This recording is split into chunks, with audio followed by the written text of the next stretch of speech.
Good morning, good afternoon, good evening, and welcome to today's Caffeine for the Soul.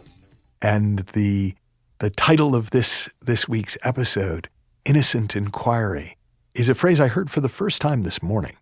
And I was talking with my dear friend and mentor, Mavis Karn, and she brought it up, and it's a phrase that I think she said that another of my mentors, George Pransky, used to use as a way of talking about the power of asking questions that you don't know the answer to.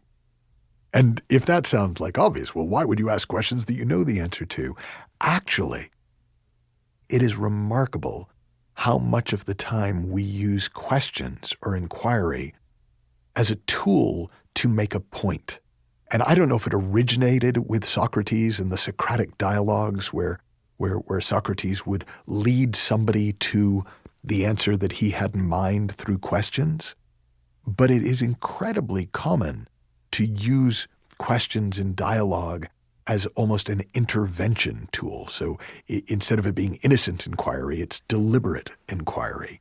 It's usually positively intended, but it's questions to make a point. It's the questions a parent might ask their kid or at least and why did you do that? Mm-hmm. And what were you thinking? Mm-hmm. And there's nothing innocent about it. There's no actual desire to get new information. It's really just a build-up to, in that case, some kind of a punishment. And as I say, in the positive sense, to come to the conclusion that I have already come to. Now, the other thing that it reminded me of is an exercise that for many years I have done as part of our coach trainings. And we call it the wondering exercise. And I believe it originated with Ken Manning and Robin Sharbit. I'm not sure if that's accurate, but that's as best as I can do for sourcing it. But it's a wonderful exercise. And essentially what we do is we have somebody, we get people into groups of three. And the explorer talks about a situation that they're facing where they feel stuck or where they'd like more choices, a goal that they're working on where they're not making any progress, a problem that they have that feels overwhelming. And they just sort of summarize that over a couple of minutes. And then the other two people in the group totally ignore them. Now, not really. The conceit is, at least the way that I like to do it is that it's like, two people sitting on a park bench, like old friends on a park bench, just kind of, they see somebody pass by or they overhear a conversation and they just start wondering about it. And so somebody might pour their heart out about a difficulty they're having in their relationship, but then the wondering goes on without them. They're just kind of like eavesdropping on these other two people wondering.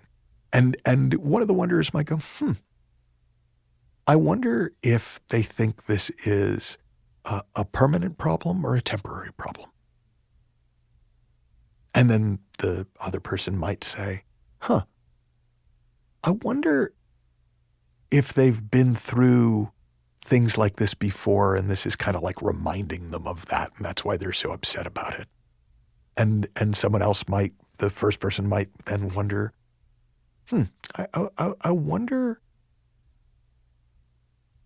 I wonder if they even want to be in a relationship. And they're not tactical. When the exercise works, it's not because they're forming an opinion or a suggestion as if it's a wondering. It's because the game is to actually wonder whatever you're wondering. And what's wonderful about the exercise is how often the person eavesdropping gets some real insights into their own situation just through overhearing honest, innocent inquiry or wondering. Now, there's a very simple way to play with this for yourself. And you can do this with yourself or you can do it with somebody else. But it's to just notice when you're hearing somebody share with you, especially if they're sharing some kind of a problem or challenge that they're having. Instead of trying to help, in the traditional ways by offering advice. What real questions do you have for them? In other words, if you were allowed to actually ask the question you had in your mind, what would that real question be? And that real question, asking real questions, is a form of innocent inquiry.